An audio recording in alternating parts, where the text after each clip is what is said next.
ನಮಸ್ತೆ ಎಲ್ಲರಿಗೂ, welcome back to scheme ವಾರ್ತಾ ಕನ್ನಡ ನ್ಯೂಸ್ ಚಾನೆಲ್.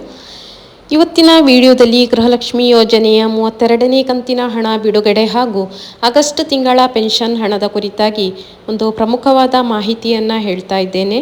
ಎಲ್ಲರೂ ಕೂಡ ತಪ್ಪದೇ ಸಂಪೂರ್ಣವಾಗಿ ವೀಕ್ಷಿಸಿ.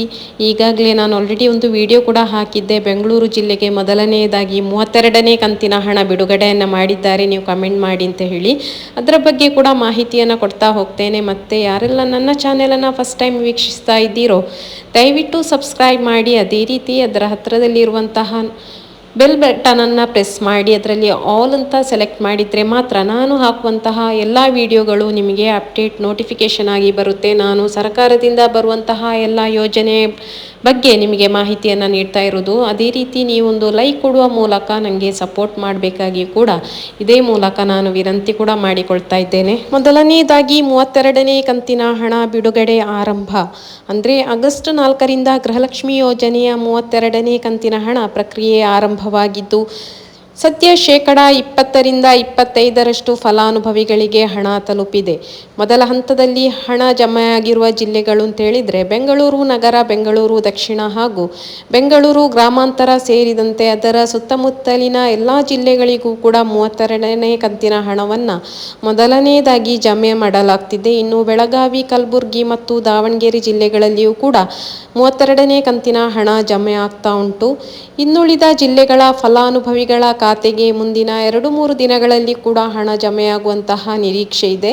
ಅಂದರೆ ಎಲ್ಲ ಜಿಲ್ಲೆಗಳಿಗೂ ಕೂಡ 31ನೇ ಕಂತಿನ ಹಣ ಇನ್ನೂ ಕೂಡ ತಲುಪಿಲ್ಲ, ಅದು ಕೂಡ 3ನೇ ಹಂತದಲ್ಲಿ ಇನ್ನೂ ಕೂಡ ಪೆಂಡಿಂಗ್ ಇದೆ.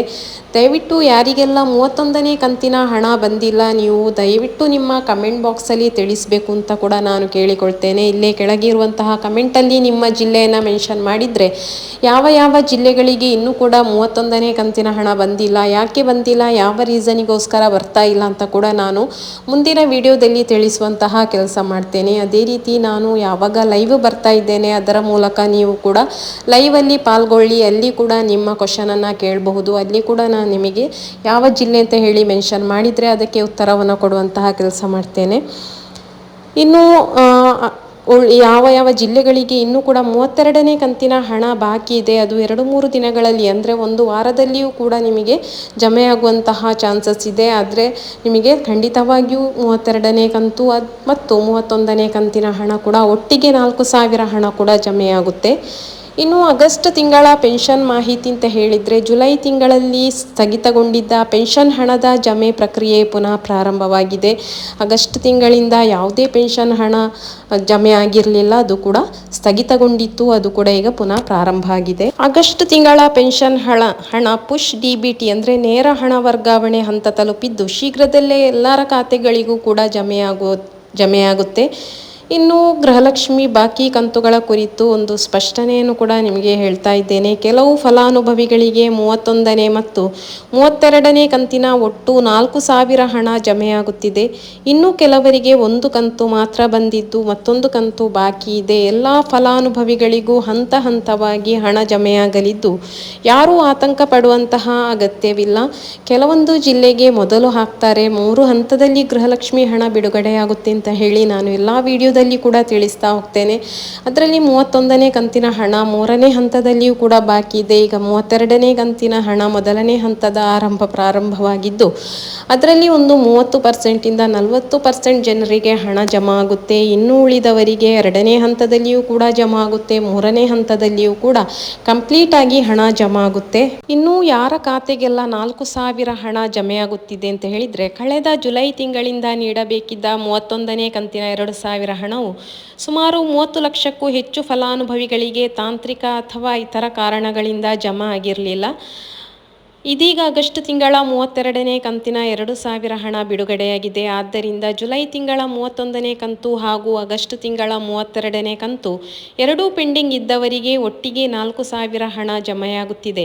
ಇನ್ನು ಯಾರಿಗೆಲ್ಲ 2,000 ಮಾತ್ರ ಸಿಗುತ್ತೆ ಅಂತ ಹೇಳಿದರೆ ಈಗಾಗಲೇ ಜುಲೈ ತಿಂಗಳಿನಲ್ಲಿ 31ನೇ ಕಂತಿನ 2,000 ಹಣ ಪಡೆದಿದ್ದ ಫಲಾನುಭವಿಗಳಿಗೆ ಈ ಆಗಸ್ಟ್ ತಿಂಗಳಲ್ಲಿ ಹೊಸ ಕಂತಿನ 2,000 ಹಣ ಮಾತ್ರ ಜಮಾ ಆಗುತ್ತದೆ. ಇನ್ನು ಉಳಿದವರಿಗೆ ಯಾವಾಗ ಖಾತೆಗೆ ಹಣ ಜಮಾ ಆಗುತ್ತೆ ಅಂತ ಹೇಳಿದರೆ, ಸರ್ಕಾರವು DBT ಮುಖಾಂತರ ಹಂತ ಹಂತವಾಗಿ ಹಣವನ್ನು ಜಮಾ ಮಾಡುತ್ತಿದೆ.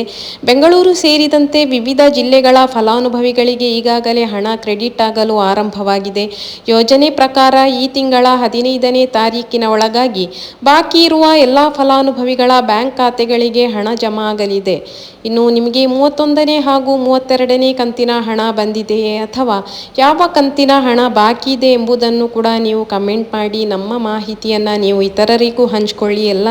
ಈ ಲಿಂಕನ್ನು ನಿಮ್ಮ ಎಲ್ಲ ವಾಟ್ಸಪ್ ಗ್ರೂಪ್ಗಳಿಗೂ ಕಳುಹಿಸಿ. ಯಾಕೆಂತ ಹೇಳಿದರೆ ಸರ್ಕಾರದಿಂದ ಬರುವ ಯೋಜನೆಗಳನ್ನು ನಾನು ತಕ್ಷಣದಲ್ಲಿ ಈ ವಿಡಿಯೋದಲ್ಲಿ ತಿಳಿಸ್ತೇನೆ. ಗೃಹಲಕ್ಷ್ಮಿ ಯೋಜನೆಯ ಇತಿಹಾಸದಲ್ಲೇ ಮೊದಲ ಬಾರಿಗೆ ಒಂದೇ ಬಾರಿಗೆ 4,000 ಹಣವನ್ನು ಎಲ್ಲ ಫಲಾನುಭವಿಗಳ ಖಾತೆಗೆ ಕೂಡ ಕ್ರೆಡಿಟ್ ಮಾಡಲಾಗ್ತಾ ಇದೆ. ಯಾರಿಗೆಲ್ಲ ಹಣ ಬಂದಿಲ್ಲ ತಕ್ಷಣ ನೀವು ಹತ್ತಿರದ ನಿಮ್ಮ ಸೇವಾ ಕೇಂದ್ರಕ್ಕೆ ಹೋಗಿ ಸ್ಟೇಟಸನ್ನು ಚೆಕ್ ಮಾಡ್ಕೊಳ್ಳಿ. ನೀವೇನಾದರೂ GST ಪೇಯರ್ಸ್ ಆಗಿದ್ದೀರಾ, ಟ್ಯಾಕ್ಸ್ ಕಟ್ತಾ ಇದ್ದೀರಾ ಅಂತ ಚೆಕ್ ಮಾಡ್ಕೊಳ್ಳಿ. ನಿಮ್ಮ ರೇಷನ್ ಕಾರ್ಡ್ BPLನಿಂದ APLಗೆ ಕನ್ವರ್ಟ್ ಆಗಿದ್ದರೂ ಕೂಡ ನಿಮಗೆ ಮರು ಅರ್ಜಿ ಸಲ್ಲಿಸಬೇಕಾಗುತ್ತೆ. ಅದೇ ರೀತಿ ನಿಮ್ಮ ಮನೆ ಯಜಮಾನಿ ಯಾರಾದರೂ ಮರಣ ಹೊಂದಿದ್ರೆ ಆದರೂ ಕೂಡ ನೀವು ಹೊಸ ಅರ್ಜಿಯನ್ನು ಹಾಕಬೇಕು. ಹೊಸ ಅರ್ಜಿ ಹಾಕಿದ ನಂತರ ನಿಮಗೆ 2 ರಿಂದ 3 ತಿಂಗಳು ತಗೊಳ್ಳುತ್ತೆ. ನೀವು ಏನಾದರೂ ನಿಮ್ಮ ರೇಷನ್ ಕಾರ್ಡ್ ಅಥವಾ ನೀವು ಮರು ಅರ್ಜಿಯನ್ನು ಯಾವುದೇ ಕಾರಣಕ್ಕೂ ನೀವು ಮರು ಅರ್ಜಿಯನ್ನು ಸಲ್ಲಿಸಿದ್ರೂ ಕೂಡ 2 ರಿಂದ 3 ತಿಂಗಳ ನಂತರವೇ ನಿಮಗೆ ಗೃಹಲಕ್ಷ್ಮಿ ಹಣ ಬರುವಂಥದ್ದು.